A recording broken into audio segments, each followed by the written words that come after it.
All right, so welcome to Unsigned 518. I'm here for a special episode. I have Aidan Hennessy of Dojo Beyond Time and Space. How's it going? Thank you so much for having me on. I'm doing pretty good. The weather's a little musty outside, but we're getting through it. Yeah, a little bit. And like I was saying before we got rolling, to you before I started recording, I'm sitting in my walk-in closet off of my bedroom upstairs because my downstairs is a literal construction zone right now. We're replacing a whole bunch of copper plumbing pipes, so it's like, power tools and banging and dudes yelling. So if anybody hears any weird noises, it's not a murder happening at my house. It's just some construction. But anyway, aside, isn't that a metaphor for life? Are we all living in a construction zone? Yeah. And don't we all need our copper piping replaced? An even deeper metaphor would be I'm up here hiding in a closet away from a macho dude. So, Maybe like a Freudian type metaphor. Yeah, right. Yeah, That's what I mean. for sure. that does sound kind of Freudian. Well, actually, my wife is down there with a hammer. She can help. I cannot. I'm better off just God bless. No, I am outside of the showscape. I am not handy at all. Oh, me neither. But it's funny. I can build a fake wall. So well, but if you tell me like make it a real one, even though the components are roughly the same in terms of like framing, absolutely can't. Yeah, I could build like a cannot. digital one, or I could create the sounds of somebody building a wall and have it sound accurate. But I couldn't. Are you a big Foley guy? I am. Yeah. And I don't know if you watch any of my social media videos for either Unsigned518 or Shortwave Radio Band, you'll notice the one thing is that the Foley work on my videos is above and beyond, because that's my God, I'm so jealous. I do all these like little improv shows and stuff like that, and I need a mentor. I need a Foley mentor, because I am so bad at doing the sound effects for my improv shows. I just gave up, and I'm like, well, I guess I'm an actor now, because this whole making sound business isn't well, I mean, thing, I wouldn't be guess. able to do it like on the fly, like in a live situation. Mine's more like, take 1 second of an audio clip and work it until it sounds great, then move on to the next 1 second and then work that until it sounds great. Yeah. No, I'm my own production team as well. Nice. It is funny, I used to do as a joke like credits on videos I used to make, and it was director, producer, actor, sound designer, everything. Aidan Hennessy. Yeah, well, if you got it, you got it. There's no sense in pretending that it's not all you. Because I'm same way. Wow. I'm a complete one-man production, and I'm like, I call myself the host and producer. Even though it's... Yeah, but I mean, now I'm very blessed to have so many incredibly talented collaborators that I've gotten to meet through doing the dojo. And I can't credit them enough, as much as I didn't credit anyone initially. Right. And I guess that's what, I want to, we're already, I have a tendency to get off track, but like. And I will not help that, let me tell you. Perfect. A great team then. But the way we got connected is a couple weeks ago. You sent me a message over socials, and you were doing the Cap Region Feud, and asked me to be a part of it. And I'm going to be honest, I had heard the name, the dojo, but I wasn't very familiar. So I reached out to my buddy Mikey Baish of Sugarhold and Jive Hive Live, who, is a close personal friend of mine. I've known him outside of music for years. And I was like, hey, just running this by you, what do you think of the dojo? And he immediately was like, oh my God, Aidan is so cool. He's doing such great things. Like, he's awesome. Yes, you should totally do it. And I was like, all right, well, that's enough of an endorsement for me. So then, incredible shout out to Mikey. What a kind dude. He really helped me sort of bridge the gap between the DIY music scene that I was a part of, that is just like all college bands, and the sort of, I don't even want to say more mainstream type thing, but the people who play festivals and that type of jazz and stuff like that. He's been so fundamental in connecting me. But I have to say, I probably at least and this is no exaggeration, 10 people have told me, you got to reach out to Unsigned. We have such sort of a similar vibe, heuristic thing going on. I used to do a radio show that, while I hadn't heard of your show, it was basically the exact same format of featuring local bands, playing their music, and discussing their process. What state? Where was that out of? The college radio station. Big old shout out UA Radio. But yeah, that was incredibly fun. We set up a music studio in my attic, and we had a bunch of bands come in. Canella was one of my highlights. We had a couple sort of the local rappers, Lil Keo, Jose Vega, Catherine Grace. We had some singer-songwriters. They're all so phenomenal. I really should. I think I should probably pick up doing that again. But you should. Yeah. Only have so much time, right? Just do it as a podcast, like. Yeah. We have some episodes of the radio show out on YouTube, and I think it's a podcast, so I think you can listen to it in the background. And again, everyone can find me at the Dojo Beyond Time and Space. But yeah, no, that was so fun getting to do that, and that was kind of the venture I took after running the DIY house space, which was sort of the initial what the Dojo was, and that's how I met Mikey. Gotcha.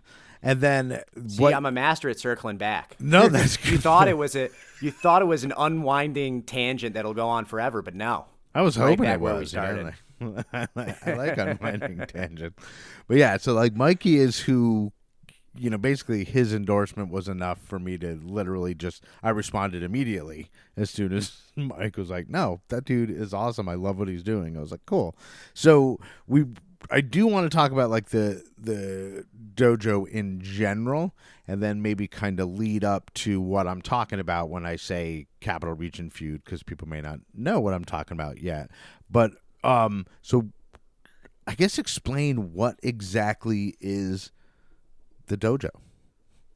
So the Dojo is, I just consider sort of a collaborative of independent artists, and that takes so many forms. Initially, we were a DIY house, which was sort of the local Albany underground music scene, and we would host music shows, and often those music shows would feature comedians. So we would do, 2 comedians to start the show, and then have a band or, comedian in the middle, do a little music sandwich right there. And we featured all types of musicians, from rappers, country, rock. It was, I think, mostly like alt rock, but I mean, we did everything. And it didn't just stay to music, Like I said, it started, we had the comedians and the musicians. At one point, we were doing fashion shows, and we did comedy nights and improv shows. I'm just so in love with small scale performance art. That's really anything you can put on a stage and do live. That's just my meat and potatoes. Yeah, and I mean, I love like the live music, and I'm not necessarily into like the performing myself, but I love watching comedy, and I love watching improv, and I love watching live anything, like anything. Like, I like film, but watching something happen in front of you where, if I'm not a mistake, but if a slight nuance happens, and then you have to see somebody else react to that, and then I love that stuff. Yeah, I mean, it's one of those things of just like there's an energy sort of resonance to being there as it's being created, When you're there in person and you're contributing to the energy in the room, not only are you watching and intaking that performance, but you are being reflected back into it, and more so with it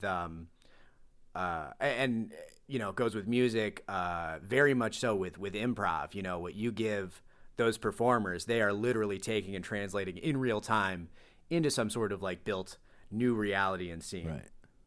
Very cool stuff. I enjoy doing that. But yeah, so that was sort of the initial thing with the Dojo, is we were that DIY space, and we would host all different types of performing arts events. And then the Dojo sort of came to a close. You can't run those basement venues forever. Peace and love, for a multitude of reasons. So after it got closed down, I had the radio show Beyond Time and Space while we were sort of rebuilding, and that was at the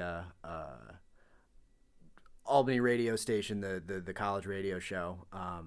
Those guys are awesome. I mean, DJ Castro is absolutely killing the game over there as their general manager. I mean, it really runs like a legitimate radio station now. It's so cool to see, you know.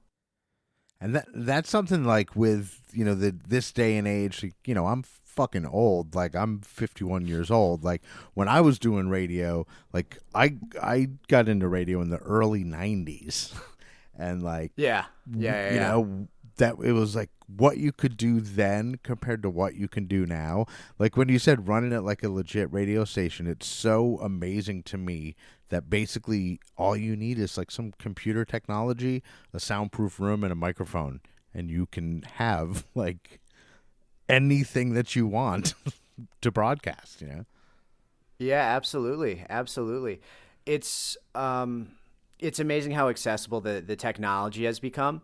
And on top of, you know, your local radio station, you know, everyone has a podcast, and people are getting more and more creative every day. You know, I really love the old radio dramas. That was something I really liked listening to. And I'm going to say, like, growing up, but I grew up really close to Canada, and it would get to, like, 11 p.m. or something like that. And my folks would let me stay up to listen to, like, the old radio broadcast of Star Wars or you know, one of those types of shows. And with podcasts, it's been completely recreated, you know, between true crime and Welcome to Night Vale. You know, radio is just having this total resurgence, but it's just not on the radio, you know? Right. Yeah, and even like, because I used to love like Art Bell and, you know, Coast to Coast AM. And yes. Like now those broadcasts are in podcast form on Spotify, and they're like fucking 3-hour chunks of like a mid-90s Art Bell Coast to Coast AM episode. The entire episode with like, oh my God, I love that stuff. So yeah, I'm with you 1,000% on like the radio dramas and the like. And plus, we need more podcasts in the 518. Like, I can't say it enough. Like, you know, like if you have a microphone and you have something to say or you have an idea, no matter what it is, like, just do it. I'm really hopeful. I have this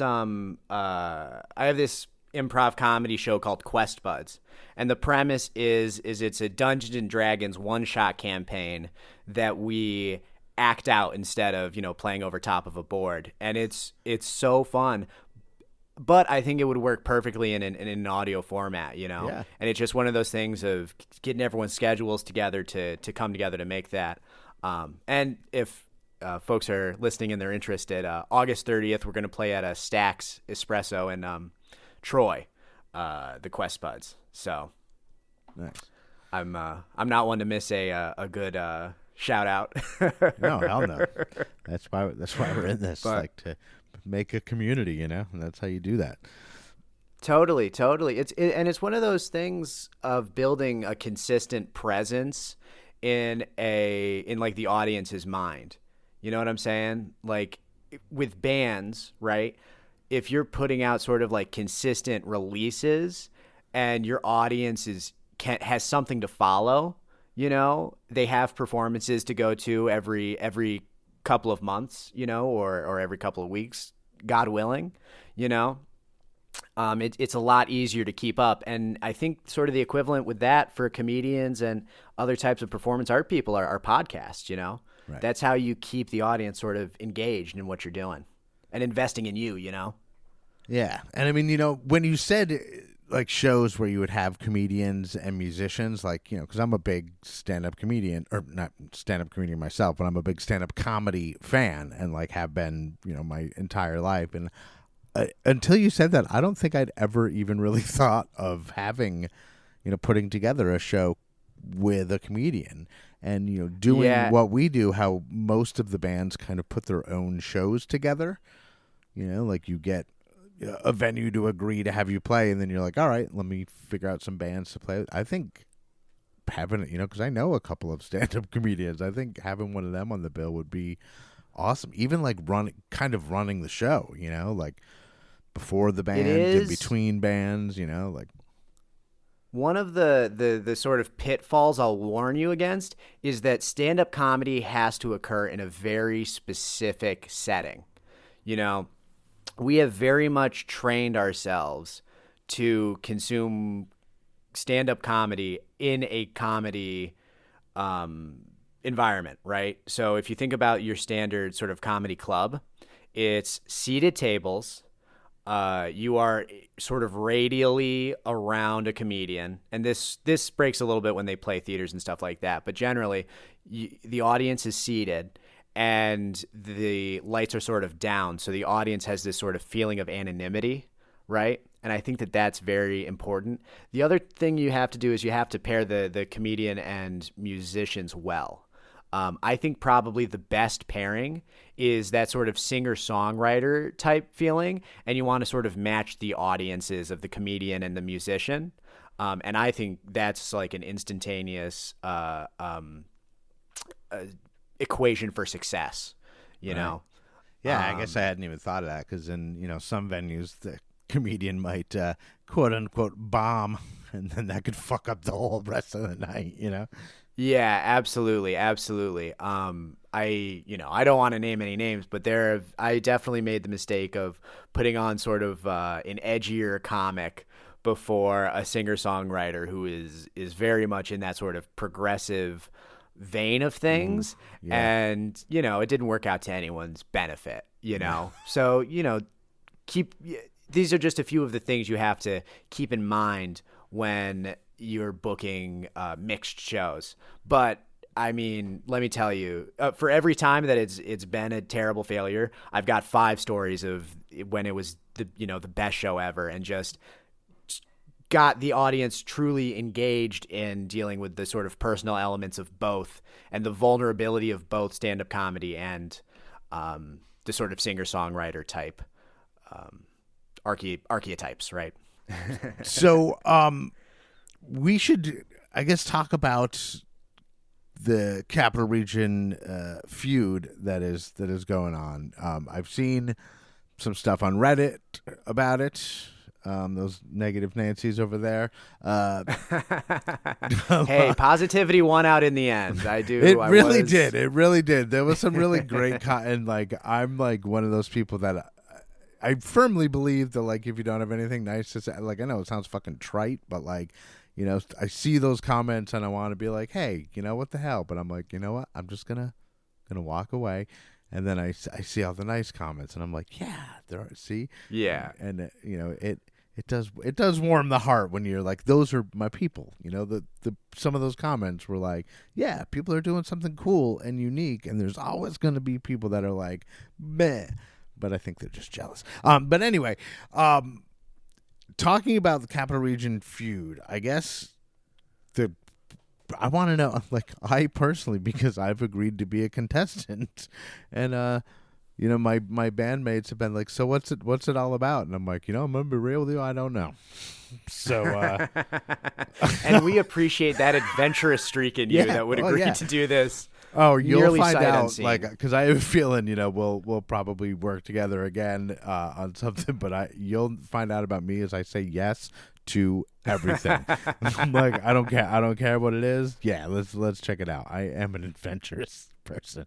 But so tell me a little bit about what I've gotten myself into this time. So the Capital Region Feud, it's a little bit in the name, is similar gameplay to the Family Feud, right? America's favorite game show. But we did our own survey. We surveyed Capital Region residents, and we did Capital Region themed questions. And people who are still interested in taking that survey can go over to my Instagram at the Dojo Beyond, and it'll be in the link. You'll have the ticket link and also the survey link. And I can put those links in the show notes here as well. I would appreciate it very much. And we would love to hear from your audience. But yeah, basically people will be playing essentially Family Feud. We have a couple cute little surprises that vary a little bit from the classic Family Feud recipe. One thing I'm really looking forward to is the lightning round. We are going to flash a picture of someone that we did a face-to-face interview with on the screen. Their face and the still from the interview, right? And then we will have all of the contestants guess, what do you think this guy answered to the question? And then we'll have all the contestants guess, and then we'll have we'll play the clip. What outrageous answer did this person give? And then we'll have the judges decide who was sort of closest, who guessed the closest. And I think that's gonna be a lot of fun, and that's a pretty serious derivation from the Family Feud formula. But we have a bunch of really fun judges, hosts, guests. I mean, we really lucked out. People were very kind and excited to take part. Just a couple of the highlights. Gabriela Romero, who, if you live in Albany, is very likely to be our next sitting assembly member. They won their primary a little while ago. That was incredibly exciting. We have yourself, and we have WEXT's Andy Gregory, who does local 518 music. So that's a pretty big local music person we got. We're going to have a whole team based off of CZR Entertainment. Those are sort of my friends from the sort of DIY days, but I mean, they're great. They've just been killing the game. They've been doing sold out show after sold out show over at Son of Egg and all the other venues that they do. Just killing the game, and I'm sure they're going to kill this game too. But yeah, and our host, Michael Agumbiade, he is easily the funniest comedian coming out of the local scene. I probably could have gotten sort of a bigger name to host the show, but let me tell you, in terms of charisma, in terms of the ability to make a joke at any time, we got the right guy. We got the right host. So that's going to be tons of fun. Going to be a great evening, and there's going to be plenty of prizes. I don't think we have the grand prize quite totally figured out, but I got some good secondary prizes for the. I mean, they're not losers, but they're not winners. So I believe they call them we have constellation or consolation prizes. Yes, a consolation prize. I almost said constellation, like it's a bunch of stars. They give you. I think I've got the RFK brainworm that makes me forget words. Fair. Mine's just called aging, Yeah, I've got no excuse. I was part of the reason for the name the Dojo Beyond Time and Space is I was an MMA fighter. I actually had my championship belt sitting above me where I'm giving the interview. So yeah, I was an MMA fighter for 3 or 4 years, and I like to blame the head trauma on a lot of my problems recollecting words. Fair. I'm not sure if that was that long pause was for it was intentional. Right, you got me. See, I'm old, but I'm kind of quick. I'll be a good contestant on the feud. Now, so this is something that's happening in person, like studio audience with full set design. Like, tell me a little bit more about like what to expect, I guess, on that. Yeah, so the show is at the beautiful Mopco Theater. Mopco is very kind to me, and they've given me a slot every other month there to put on whatever insane thing enters my imagination that month, and I'm deeply appreciative of it. And it's a beautiful, intimate venue. It seats about 80 people. And we have full sets. There's going to be sort of a PowerPoint presentation that does some visual accoutrement that will serve as our scoreboard and some of the extra stuff we need done. But it'll be more than you're expecting from our sort of like small town show in terms of sets we'll have there. It's a great time. We're going to have a 3-camera setup going on. So, and we really hope people do come out to the show. But if you miss it, it'll come out on video, No way. hopefully in the next couple of months. Nice. We got a cool little 3-camera setup there. And if people are interested in venues with live performance that are set to film, the Mopco's right there for you. So big shout out to those guys. Yeah. Cool. Well, I'm super excited. Like I've, I grew up in the time with like the Richard Dawson Family Feud, when Whoa. when it was like you'd kiss all the ladies, and then there was like, I seem to remember like bouquets of like Tootsie Pops. Am I just having like a fever dream or something? Like, It's always been sort of not like subversive, but definitely sort of towed the lines of what was sort of acceptable on like television. Yeah. Because there was a lot of innuendo, a lot of questions that were designed to get answers that were a little like, you see what I did there? Yeah, totally. And I think we've largely avoided. I think we've largely avoided questions that are, meant to be offensive or sort of like titillate for the most part. Right. Well, it's not 1981 anymore, So like, What? Yeah. I think there's one on the survey, but I think we're cutting that one from the show. But yeah, it should be really fun. Me and Mike got together to come up with the questions. And if people are interested in what questions we're talking about, again, you can go fill out the survey. Hopefully it'll be in the description of this podcast. it will. Yeah. Awesome. So when is the date again? And I actually know the answer. So, no, but Thank you. August 16th at 8 p.m. Is when the show is going to start. So get in early. We think we'll sell out. And I completely forgot to mention this, and I should have said it at the top. Musical guest, Brule County Bad Boys. oh no shit. So I know those guys. They've been on the show, and we played a great. festival with them. Great guy. Oh, what fest? We played Nipperfest with them 2 years That's so ago? funny. I was at Nipperfest, and I was doing video for E-Block. Oh, no way.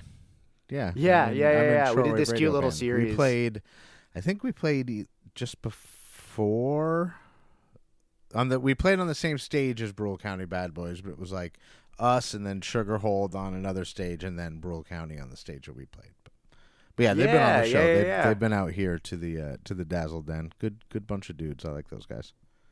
Nipperfest was a crazy fun show. It was fun. And I don't think they did it this year, did they? No. No. Well, God bless. But those folks do good work outside of the controversy. Yeah. Yeah. But no, it was really fun. So last year, me and the E-Block, we got together and we were gonna do a series of videos that was titled "What does the E in E-Block stand for?" Like it was some kind of mystery. Saw some of that. I saw some of that on socials. That was me. No shit. Okay. All right. I do remember seeing those. But yeah, so that blew up a little bit. And it was great for E-Block, and it was supposed to spawn. I mean, this is ridiculous, but luckily I didn't sign any sort of confidentiality agreement with them. But it was supposed to spawn a set of sketches that were designed off of sort of the answers that we got. So we had people send in like, what do you think the E in E-Block stands for? And we got a bunch of crazy answers, and it was supposed to inspire a number of sketches that were like, the E in E-Block stands for electronica, and it would be their synth player. And we'd sort of retrofit him with some cool DIY sort of cyberpunky type outfit and have him do a little thing. And just do these short little vignettes on the various possibilities of what E could stand for. But it was just hard to film with everyone. So, right. You schedule to film with one person, that's a part-time job. Scheduling to film with a band of 5 or 6 people, that is wholly impossible, and I'm shouldn't have imagined it at the from the onset. Right. That is so funny because I totally remember those videos. And plus, E-Block are crushing it. Oh my goodness, right? I mean, so you know, good. they started out. That not started out. I don't want to take any type of credit for their incredible success. I mean, that is all on them. No, not at all, not at all. But Luke did a couple of years ago. Luke and the E Block were playing at the house venue I was running, and I mean, I swear to God, there's a handful of bands that you look at them and you just go, "How are you here?"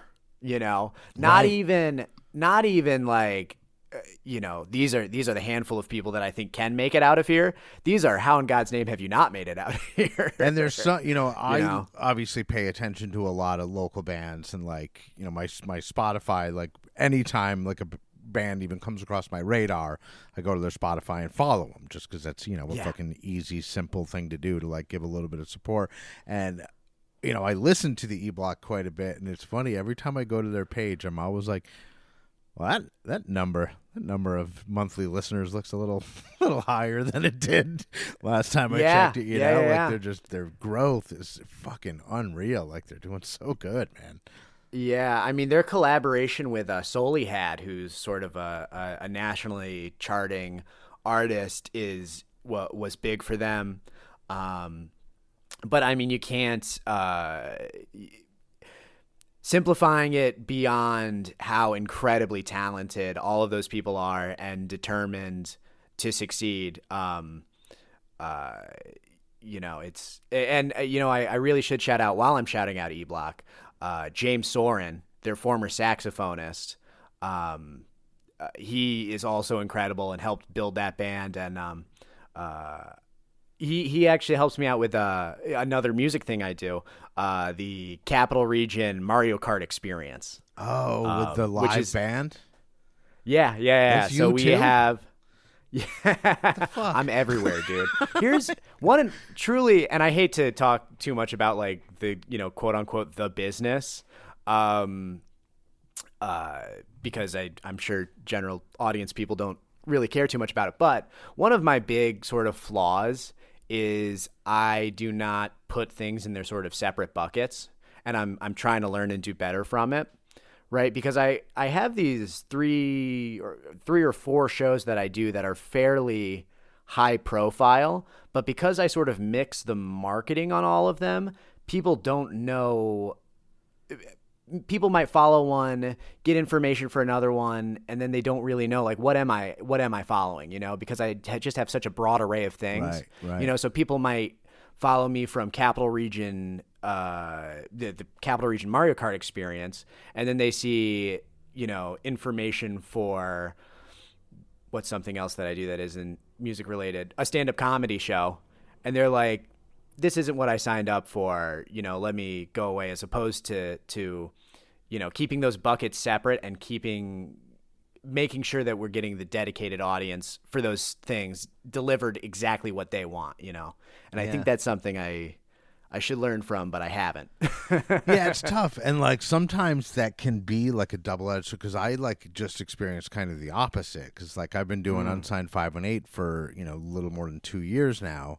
And then after the whole, because I used to be on Nippertown, and after that whole debacle happened and I left Nippertown, I decided, well, shit, I'm going to put out as much content as I want now because I'm doing it myself. So I started doing the Weekend Spotlight episode, and then I just started doing the Unsigned Unwind, which is local bands from all over the U.S. and Canada that I'm doing interviews with, and like that show. And I tried to start that as its own completely separate thing, and realized very quickly, like, no, like I have the audience with Unsigned518.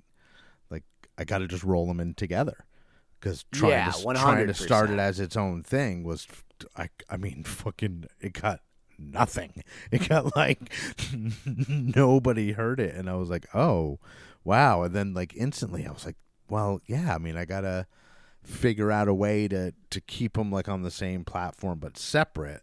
So what I'm doing now is they're basically all on the same podcast stream, but I created, just a separate Instagram to be like, I don't know. Yeah, and it's I a mean, tough two line to sort of. do. Yeah, I mean, two sort of thoughts sort of spawn off of that is you already have this brand identity as a podcaster, talk radio type Right. person, right?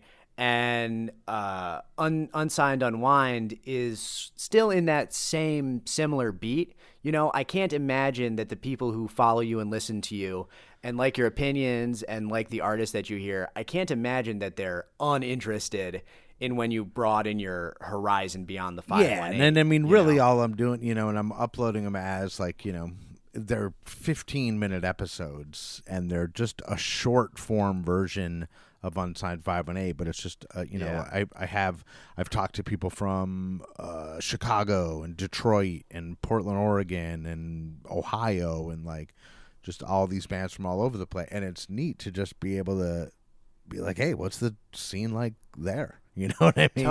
Totally. And you're building bridges, someone that's been on Yep. your podcast and listens to your podcast might hear someone from somewhere else, and it builds those sort of collaborative type things because, you put someone sort of on a level and you expose them to a whole new media market, Totally. And if even from like a band perspective, like if one of those bands is coming through the Albany area, they might be like, hey, Andy, who should we set up a gig with, you know what I mean, and make like real life connections and real life collaborations and friendships, and that's the shit that I want to, absolutely in a perfect and world. There's no substitution for it, There's no substitution for that sort of like in-person collaboration. People, I mean, we've been so enabled to collaborate online that I feel like people have gotten bad at setting a time to show up, to do something, to work collaboratively, to listen, and I'm certainly someone that works on that needs to work on those skills, And I even like on this show, technically, I mean, we're doing this remote, you're on your microphone and your setup at home, and I'm on mine, and like I could do every show like this, but I don't, like I'm like, yeah. I just always say, like, people are like, how do we do this? I'm like, well, come to my house. Like, yeah. Except for, in circumstances like this. The less car enabled of us. Yeah. Well, you live in a place. When I lived, I live out in, the sticks now, but when I lived in downtown Troy for years, for, probably a decade.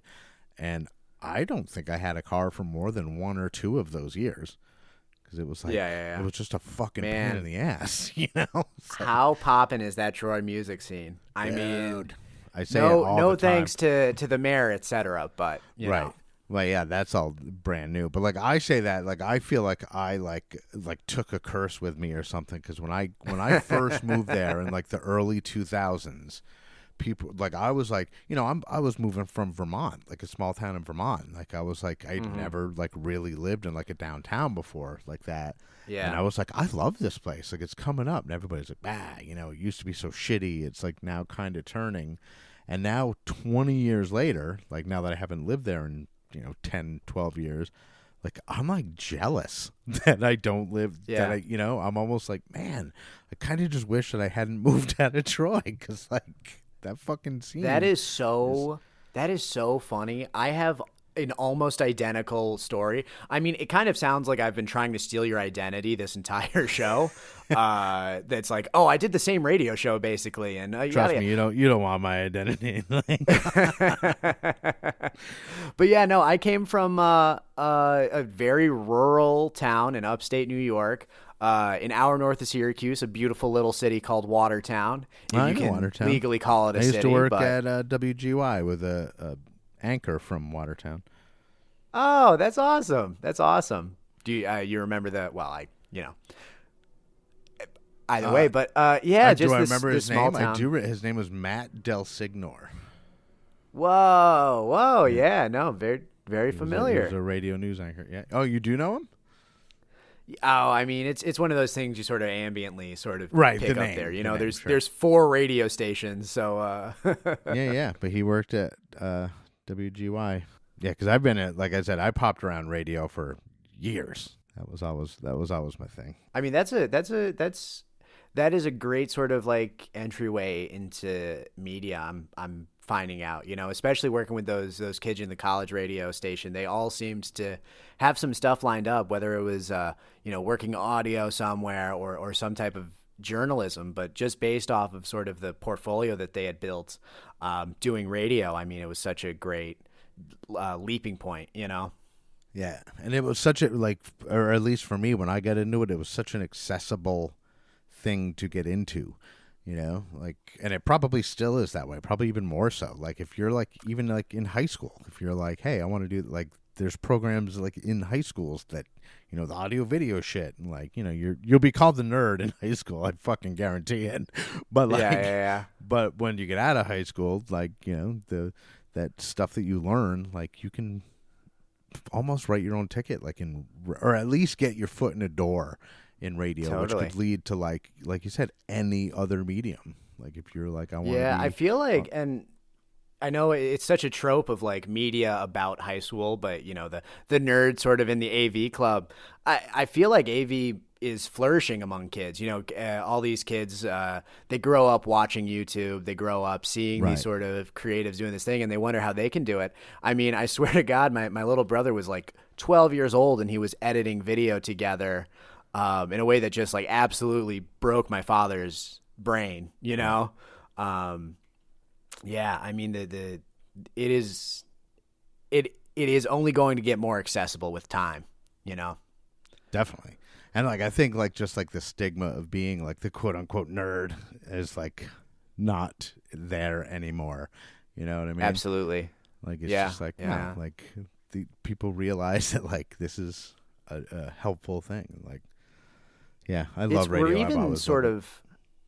We're even sort of past, I mean, there's like that whole like Chris Hardwick sort of like mid 2010s where like there's this big drive that like actually being a nerd is cool. But now it's so normalized, you don't even need that. You don't even need that sort of normalizing sort of positive pressure. It is sort of like a default in society now, that that nerd culture is cool part of the cultural landscape, an acceptable part of the cultural landscape.